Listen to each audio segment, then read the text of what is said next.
Makan burger daging crispy dengan view KLCC. Memang best. Burger ayam crispy dengan daging crispy RM4 je. Fry me bang. Nak try burger daging crispy bang? Boleh. Sikit mandikan dia, salut tepung balik. Tu dia, jadilah burger daging crispy.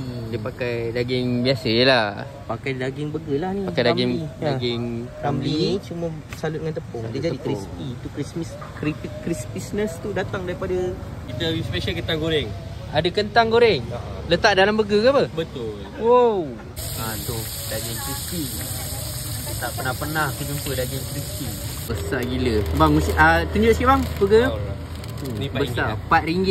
Besar ni RM4. Korang pernah jumpa burger daging crispy? Yang paling best sekali, yang special kat sini, dia siap ada kentang goreng.